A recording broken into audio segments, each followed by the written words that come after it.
السلام عليكم ورحمة الله وبركاته. بسم الله، الحمد لله، والصلاة والسلام الأتمان الأكملان على خير خلق الله نبينا محمد وعلى آله وصحبه ومن والاه. عباد الله، ishimwe ikuzo bikwiriye Allah subhanahu wa ta'ala, amahoro n'imigisha bisakare ku basozereje intumwa n'abahanuzi nabiyina Muhammadin sallallahu alayhi wa sallam, nabiwe n'abasangiranye ndobe n'abamukurikiye n'abazakomeza kumukurikira kuzageza ku munsi w'imperuka. Dusaba Allah subhanahu wa ta'ala ko twese yadushyira muri abo ngabo, Allahumma amin.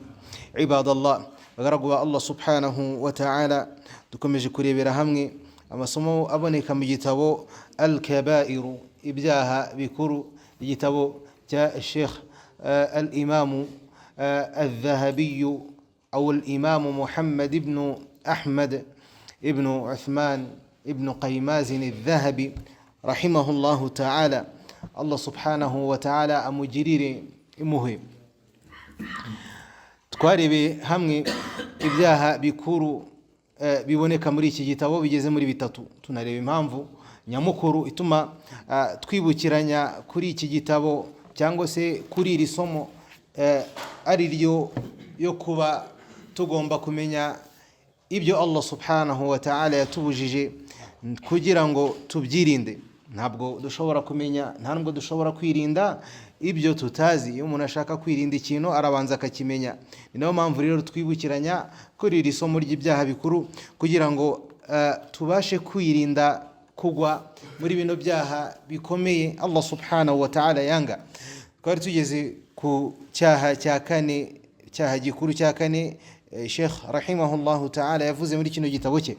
Qala al-kabiratu ar-rabi'ah, cyaha gikuru cya kane, qala tarku as-salah, tarku as-salah, kureka gukora isala, kureka gukora isala muri izi sala eshanu twategetswe gukora amanywa nijoro. قال الشيخ صالح الفوزاني حفظه الله تعالى، الشيخ صالح الفوزان الله سبحانه وتعالى كمزا مفاذي أرجلتي: الصلاة هي آكد أركان الإسلام بعد الشهادتين. تصالة وكرة إصالة نينهنجي ikomeye kurusha izindi nyuma yo guhamya ko nta yindi Imana ikwiye kugaragirwa by'ukuri uretse Allah subhanahu wa ta'ala, na nyuma yuko umuntu ahamije yuko Muhammad ari umugaragu wa Allah subhanahu wa ta'ala akaba n'intumwa ye. Nyuma y'izi buhamya bwombi bubiri, nta yindi nkingi y'Uislamu ikomeye kuruta isala. Iyo umuntu amaze guhamya ibi bintu bibiri, byo izi nkingi ebyiri, ahita ategekwa kugaragira Allah subhanahu wa ta'ala. Ndetse iyi sala yabaye ikintu gikomeye cyangwa se iba ibada, ibi gikorwa cyo kugaragira Allah subhanahu wa ta'ala cyiza kuruta ibindi, kubera yuko gikusanyije ibikorwa byinshi bishimisha Allah subhanahu wa ta'ala. Sala irimo ibada n'ibikorwa Allah subhanahu wa ta'ala yishimira kuruta ibindi byinshi muri iyi sala imwe. min dhikrillah, nko kwibuka Allah subhanahu wa ta'ala, gusingiza Allah subhanahu wa ta'ala. Iyo umuntu ari mu sala asingiza Allah subhanahu wa ta'ala, avugiramo adhkaru nyinshi: subhanallah wa bihamdi, subhanallah al-azim, subhanallah, subhana rabbiyal a'la. Uvugiramo amagambo yo gusingiza Allah subhanahu wa ta'ala menshi mu sala imwe. Wa tilawati likitabihi, ndetse si n'ibyo gusa, ugasomeramo n'amagambo ya Allah subhanahu wa ta'ala Qur'an. Wa qiyamun bayna yaday Allah, ndetse no guhagarara imbere ya Allah subhanahu wa ta'ala wemye, ibyo nabyo ni igikorwa cya ibada kiri mu sala. Wa ruku', no kunama, wa sujud, no kubama, wa du'a, no gusaba Allah subhanahu wa ta'ala, wa tasbih, no kuvuga ijambo subhanallah, kuvuga ubukuru bwa Allah subhanahu wa ta'ala, kuvuga ubutagatifu bwa Allah subhanahu wa ta'ala, wa takbir, no kuvuga ubukuru bwa Allah subhanahu wa ta'ala, Allahu akbar. Wa hiya ra'sul ibadati al-ibadati al-badaniyya, ndetse ni nayo ibada ikomeye kuruta izindi ibada zose zikorwa n'umubiri. Walam takhil minha shari'at rasulin min rusulillah, ndetse nta na mategeko namwe y'intumwa mu ntumwa zose zoherejwe na Allah subhanahu wa ta'ala yigeze aza atari harimo ibigendanye n'isala, nubwo bwose zatandukanaga uburyo zikorwa n'ibihe zikorwamo, ariko nta mategeko namwe mu mategeko y'idini y'intumwa iyo ari yose muzoherejwe usibye ko yazaga arimo isengesho. قد فرضها الله على نبيه صلى الله عليه وسلم محمد خاتم الرسل ليلة المعراج في السماء.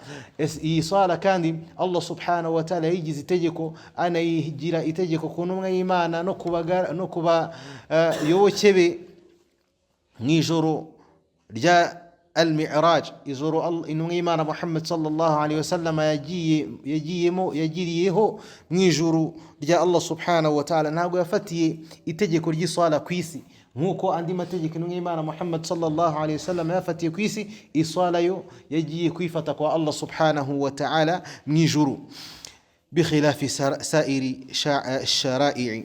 فدل ذلك على عظمتها وتأكد وجوبها ومكانتها عند الله. ibi byose bigaragaza ubuhambare n'uburemere bw'iri tegeko rya Allah subhanahu wa ta'ala ry'iswala, kubera yuko Imana itarifatiye aho yari isanzwe ifatira andi mategeko.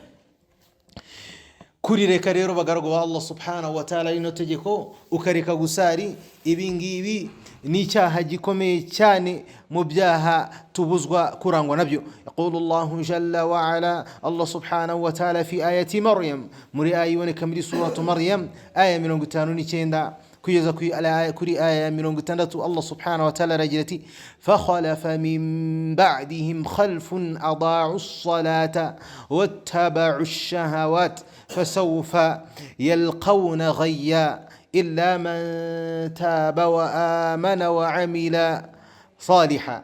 الله سبحانه وتعالى من آية رجلتي الله سبحانه وتعالى amaze kuvuga intumwa ze n'abahanuzi, amaze kubarondora agenda bavuga, hanyuma aravuga ati ageze kuri uyu murongo Allah subhanahu wa ta'ala aravuga ati nuko ababa izi ntumwa n'aba bahanuzi baje gukurikirwa n'abandi bantu baretse amasengesho, baje gukurikirwa n'abandi bantu baretse amasengesho, bakurikira iby'imitima yabo ikunda, bakurikira amarari y'imitima yabo, abo bazahura n'ibihano bihambaye uretse abicuza bakemera Allah subhanahu wa ta'ala ndetse bakanakora ibikorwa byiza. Allah subhanahu wa ta'ala muri no aya tubwira abantu bakurikiye intumwa baje nyuma y'intumwa, aribo bantu bariho ubu ngubu twe n'abandi bakurikiye izindi ntumwa baritse amasengesho, mu gihe intumwa za Allah subhanahu wa ta'ala zarangwaga no kugaragira Allah subhanahu wa ta'ala, nabo babaga bari kumwe nazo. zaje gukurikirwa n'abantu baje kureka isala, bayishyira ku ruhande, ntibayikora nk'uko bikwiriye, nk'uko Allah subhanahu wa ta'ala bitubwiye. qala ibn Abbas radiyallahu anhuma, ibn Abbas umusangendo n'Imana Muhammad sallallahu alayhi وسلم mwene se wabo intumwa y'Imana Muhammad sallallahu alayhi wasallam, wa huwa a'lam as-sahaba, akabari mu basangiranye ndobi intumwa y'Imana bari basobanukiwe cyane, ndetse by'umwihariko bari bazi gusobanura banasobanukiwe Qur'ani kurusha abandi. aratubwira ati iyi aya igisobanuro cyayo ni iki gikurikira, aravuga ati laysa ma'na ada'uha tarakuha bil kulliyati, ati Allah subhanahu wa ta'ala nubwo anenza abantu bashize isala ku ruhande baretse amasengesho, igisobanuro cyabyo nagaruko bayaretse burundu, ahubwo walakin akharuha an awqatiha, ahubwo barayasenze aya masengesho atanu ariko bayakora mu gihe kitari cyayo, bayakora mu gihe kitari cyayo yategetswemo. وقال سعيد بن المسيب إمام التابعين رحمه الله تعالى, na Sa'id ibn al-Musayyib إمام التابعين, umwe mu bakurikiye abasangirangendo bakuru, umwe mu bakurikiye abasangirangendo mukuru kuruta abandi, aragira ati huwa alla yusalli adh-dhuhra hatta ya'ti al-'asr. aragerageza gusobanura iyi aya navuga ati ni kwa kundi umuntu adasari sala ya dhuhri keretse isala ya al-'asr yinjiye, ولا يصلي العصر إلى المغرب, نانا سنج إصالة العصر كرت إيا مغرب ينجي, نانا سنج صلاة المغرب كرت إيا العشاء ينجي, نانا سنج صلاة العشاء كرت إيا صلاة الفجر ينجي, ولا يصلي الفجر إلى طلوع الشمس, نانا سنج صلاة يا صلاة الفجر هينجي كرت زوار جامز كرسة. icyo gihe abakoze isala ariko akabayikora mu gihe kitari icyayo, mu gihe Allah subhanahu wa ta'ala dutegetse gukora iswala mu bihe yegennye. faman mata wa huwa musirrun ala hadhihi alhal wa lam yatub wa'adahu Allah bighay, uzapfa agapfa akomeje muri kino cyaha atarigeze akireka cyo gukereza iswala ye, uwo nguwo agapfa nanone aticujije kwa Allah subhanahu wa ta'ala, uyu Allah yamuhaye isezerano ryo kuzamuha icyo bita ghay. Abamenyi basobanura ko ari iki? huwa wadun fi jahannam, bavuga ko ari ikibaya kizaba kiri mu muriro wa jahannam, cyangwa se ikibaya kiri mu muriro wa jahannam. ba'idu qa'rihi, icyo kibaya kikaba gifite ubujyakuzimu burebure cyane. khabithu ta'mi, ndetse kikaba kinarimo impumuro mbi cyane. yaqulu Allahu jalla wa ala, Allah subhanahu wa ta'ala mu yindi aya aragira ati fawailul lil musallin alladhina hum an salatihim sahun, ibihano bikomeye biri kuri babandi basari barangiza bagasari amasengesho, biri kuri babandi basari bakirengagiza amasengesho yabo nibayakorere ku bihe Allah subhanahu wa ta'ala yageneye. أي غافلون عنها متهاونون بها. وقال سعد ابن أبي وقاص رضي الله عنه، نانوني سعد بن أبي وقاص رضي الله عنه على جلتي سألت رسول الله صلى الله عليه وسلم عن الذين هم عن صلاتهم ساهون قال هو تأخير الوقت. ربقتي بجيجن إيمان محمد صلى الله عليه وسلم كريوا باندي باشي زما سنجشو ياو كروهاندي babandi badaha agaciro amasengesho yabo. Allah subhanahu wa ta'ala yavuze muri aya arambwira ati ni babandi bakereza, ay ta'khiru salati an waqtiha, babandi bayakereza. ibadallah, bagaragu ba Allah subhanahu wa ta'ala, yaqulu Allah jalla wa ala, Allah subhanahu wa ta'ala nanone fi ayati almunafiqun arafugati ya ayyuhalladhina amanu, yemwe abemi لا تلهكم أموالكم ولا أولادكم عن ذكر الله. yemwe abemeye muramenye nimuzigere muhugishwa n'abana banyu ndetse n'imitungo yanyu kwibuka Allah subhanahu wa ta'ala. nimuzigere muhuzwa ngo muhuzwe n'imitungo yanyu ndetse n'abana banyu kwibuka Allah subhanahu wa ta'ala. kwibuka Allah subhanahu wa ta'ala, yaqulu almufassiruna, abamenyi basobanura Qur'ani baravuga bati kwibuka Allah subhanahu wa ta'ala no gusingiza Allah subhanahu wa ta'ala bivugwa muri no aya ni as-salawatul khams, naya masengesho dukora ku munsi atanu. faman ishtaghala bimalihi, naho uzahuzwa no gukora ya masengesho agahuzwa n'imitungo ye nko kugura no kugurisha, wa ma'ishatihi n'ubuzima bwe, وضيعته نابا وأولاده نابا نبي بكموزا قكوري صالة ngayikorere ku gihe, kana min al-khasirin, uyazisanga mu bantu bahombye isi ndetse bagahomba nijuru. kubera ko Allah subhanahu wa ta'ala muri aya arakomeza agira ati waman yaf'al dhalika fa ulaika humul khasirun, abakora ibyo ngibyo abo ngabo n'abanyagihombo. wa hakadha qala an-nabiy sallallahu alayhi wa sallam, ni nkuko nguko nanone n'umwe Imana Muhammad sallallahu alayhi wa sallam muri hadithi yakiriwe na Tirmidhi ndetse na Nasa'i na Al-Albani rahimahullahu ta'ala, avuga kari hadithi imamu n'umwe Imana aravuze ati أول ما يحاسب به العبد يوم القيامة من عمله الصلاة فإن صلحت فقد أفلح وأنجح وإن نقصت فقد خاب وخسر. ikintu cyambere kizabarurwa ku munsi w'imiruka kibarurirwa abagaragu ba Allah subhanahu wa ta'ala. murabizi ko ku munsi w'imiruka tuzabarurirwa ibikorwa byacu, ariko byose ntago bizabarurirwa icyarimwe, ahubwo intumwa y'Imana tubwiye ati cyambere kizabarurirwa abagaragu ba Allah subhanahu wa ta'ala ni isengesho. fa in salahat, niramuka ritunganye, uwo muntu azaba akiranutse kandi anatsinze. nanone niridatungana, ibadallah, bagaragu ba Allah subhanahu wa ta'ala nibasanga ridatunganye aba baruzi ba Allah subhanahu wa ta'ala, icyo gihe uwo muntu azaba ahuye n'igihombo ndetse ahuye n'ikimwaro kuri uwo munsi. Waqala ta'ala mukhbiran an ashabil jahim, nanone Allah subhanahu wa ta'ala abwira cyane abantu bazaba bari mu muriro agira ati ma salakakum fi saqar, azababaza Allah subhanahu wa ta'ala ati niki cyabagejeje muri uno muriro.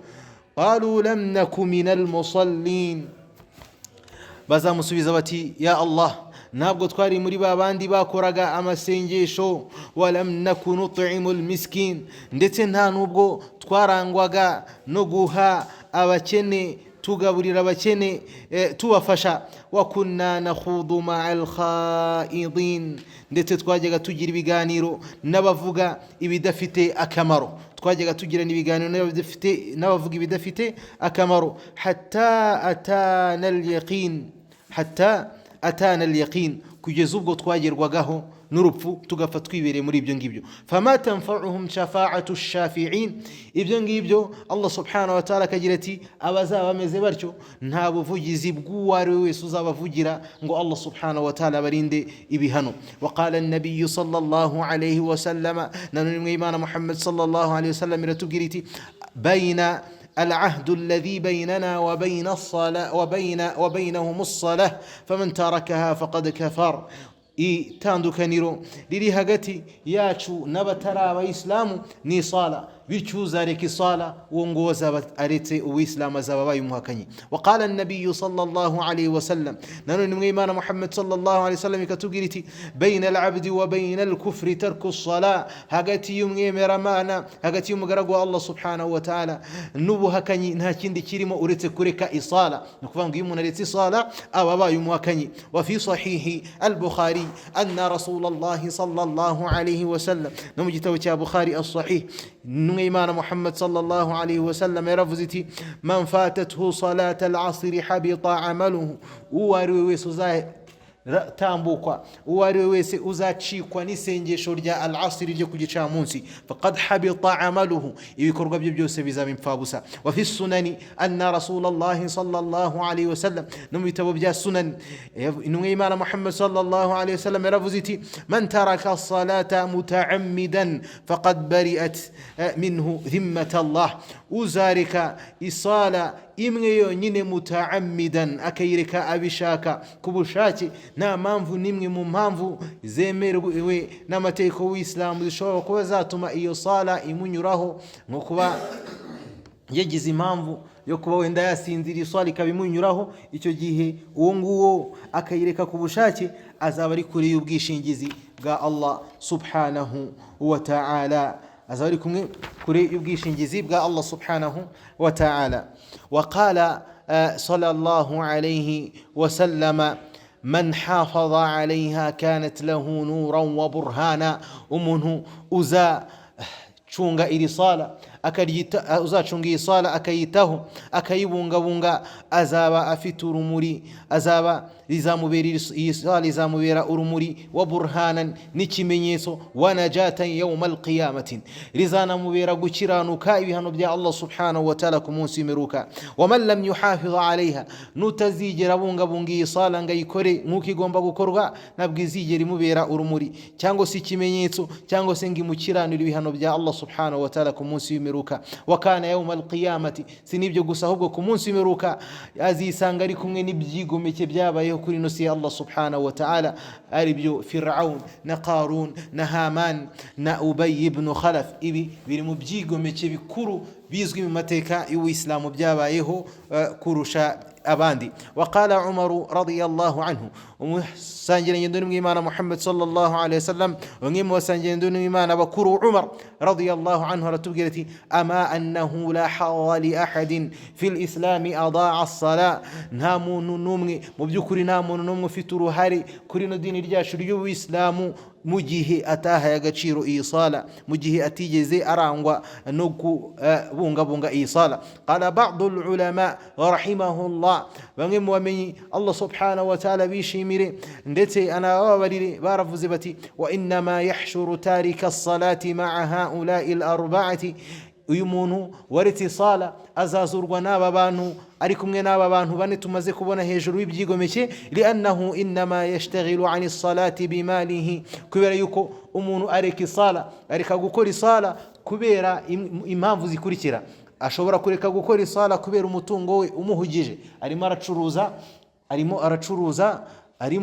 arakora akazi kugira ngo ashake umutungo, cyangwa se ahugijwe n'ibyo yiguriye ku giti cye bimuhuza kubera abiguze mu mutungo we, nko kuba yaraguze computer ifite mu rugo cyangwa se televiziyo ikamubuza gukora isala, au bimulkihi, cyangwa se ahugijwe isala, abujijwe gukora isala n'ubwami bwe, au biwizaratihi, cyangwa se ubutegetsi bwe, au bitijaratihi, cyangwa se ubucuruzi bwe. Ibi byose niyo mpamvu azazurwa n'aba bantu bane, kubera ko icyabahugije iyo mitungo, icyabahugije iyo sala nibyo bintu tuvuze. Fa in ishtaghala bimalihi, naramuka ahugijwe isala akareka gukora isala kubera umutungo we, hushira ma'a Qarun, azazurwa ari kumwe na Qarun, kubera ko nawe yaretse isala kubera umutungo we. Wa in ishtaghala bimulkihi, ndetse nabuzwa gukora isala n'ubwami bwe, hushira ma'a Fir'aun, azazurwa ari kumwe na Fir'aun.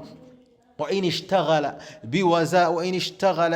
اشتغل بوزارته حشر مع هامان, nabuzwa gukora isala n'ubutegetsi bwe azazurwa ari kumwe na Haman, naho nabuzwa gukora isala n'ubucuruzi bwe azazurwa ari kumwe na Ubay ibn Khalaf tajir al-kuffar bi Makkah, wari umucuruzi w'abahakanyi i Makkah. وروى الإمام أحمد عن معاذ بن جبل رضي الله عنه أن رسول الله صلى الله عليه وسلم قال, nanone hadithi yaturutse kwa Muadh ibn Jabal yakiriwe na Ahmad mu gitabo cye, yavuze ko intumwa y'Imana Muhammad sallallahu alaihi wasallam yavuze iti, man taraka salata maktubatan mutaammidan faqad bara'at minhu dhimata Allah, uzariki sala kubushake uwo nguwo azaba ari kuri ubwishingizi bwa Allah subhanahu wa ta'ala. Warawa al-Bayhaqi bi isnadihi, nanone al-Bayhaqi mu gitabo cye yakiri hadithi yaturutse kwa Umar ibn al-Khattab radiyallahu anhu qala, yavuze ati, jaa rajulun ila rasulillahi sallallahu alayhi wa sallam, umugabo yaje ku ntumwa y'Imana Muhammad sallallahu alayhi wa sallama, arangije aramubwira ati, yewe ntumwa y'Imana, ayul a'mal ahabbu ila Allah, ni ikihe gikorwa cyiza kwa Allah subhanahu wa ta'ala mu Islam? Ntumwa y'Imana iramubwira iti, isala cyangwa se isengesho ikorewe ku gihe cyayo, nuzareka isala nta dini azaba afite, kandi isala niyo nkingi y'idini. Walamma tu'ina Umar ibn al-Khattab radiyallahu anhu, ubwo bamusogotaga bamuteraga icyuma arimo arasarisha isala ya al-fajr, umwe mu banzi ba Allah subhanahu wa ta'ala akamutera icyuma kugira ngo amwice. Qila lahu, baramubajije bati, ko bayimutera icyuma ari mu isala ya al-fajr, Umar ibn al-Khattab yapfuye azize icyo cyuma nyuma ho gatoya. Bamuteye icyuma, bamaze kumutera icyuma ari hagati mu sala ya al-fajr ari gusarisha abayisilamu, hanyuma ubwo yazanzamukaga yaravuze ati, as-sala ya amira al-mu'minin, baramubwiye bati, yewe amira al-mu'minin sali sala.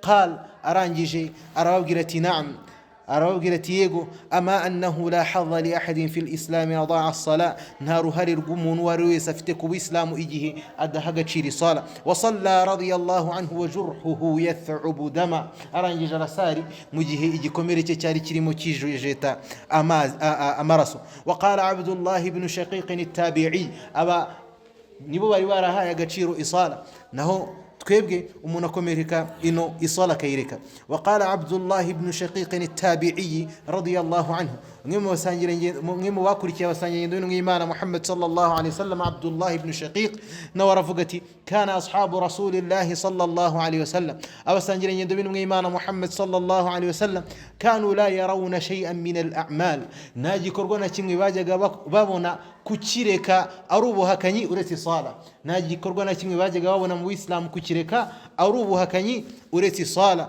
Wasuila Ali, na Ali ibn Abi Talib nawe umunsi umwe baramubajije bati, bamubaza ku mugore umwe, baramubwira bati, uyu mugore runaka la tusalli, ntabwo asari, ntabwo arangwa no gukora amasengesho. Faqal, arasubiza ati, man lam yusalli fahuwa kafir, udasari uwo nguwo ni umuhakanyi, ni umukafiri. Waqala ibn Mas'ud radiyallahu anhu, ibn Mas'ud Allah subhanahu wa ta'ala amwishimire, nawe يرفزتي من لم يصلي فلا دين له ودساري انها دين بفته. وقال ابن عباس رضي الله عنهما، ابن عباس رضي الله عنهما نوي يرفزتي من ترك صلاة واحدة أزرك الصلاة إمني يونيني أبي شاكا كبشاتي ناكي بزونا كيما فته لقي الله تعالى، لقي الله تعالى وهو عليه غضبان.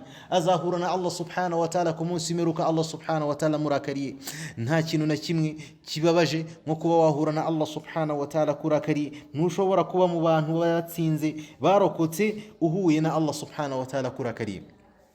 وقال رسول الله صلى الله عليه وسلم نحن إيمان محمد صلى الله عليه وسلم يرفز إجرتي من لقي الله وهو مضيع للصلاة لم يعبأ الله بشيء من حسناتي. وزاهرنا الله سبحانه وتعالى أثاري تقكم مسنجيشو أتارنا وغنوغو كورا مسنجيش أتانوكم مونسي الله نهزي جريتا كبجيزا ويكوزي نكوان جبجيزا الله سبحانه وتعالى وكوزي نغزابي هغتشيرو إجيه وران وغا نكو ده هغتشيري صالة. وقال ابن حزم نورفغتي لا ذنب بعد الشرك ناچاهنا kimwe gikomeye nyuma y'ibangikanya mana nko kuba umuntu yakereza isala akayisari mu gihe kitari cyayo.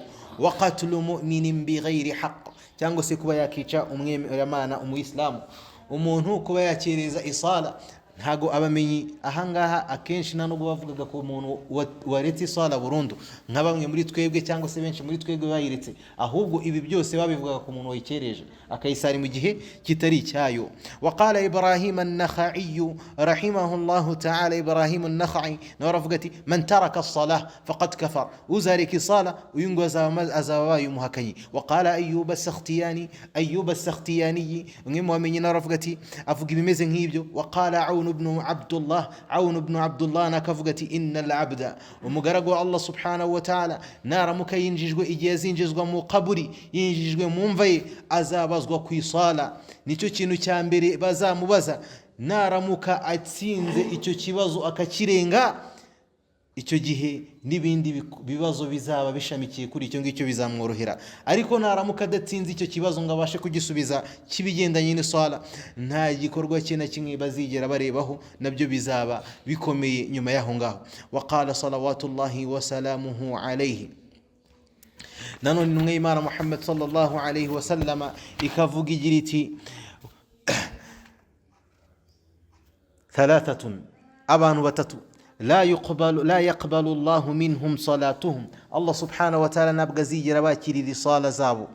man taqaddama qauman wa hum lahu karihun, umuntu uzajya kuyobora abantu batamwishimiye, umuntu uzajya imbere y'abantu akabayobora batamwishimiye.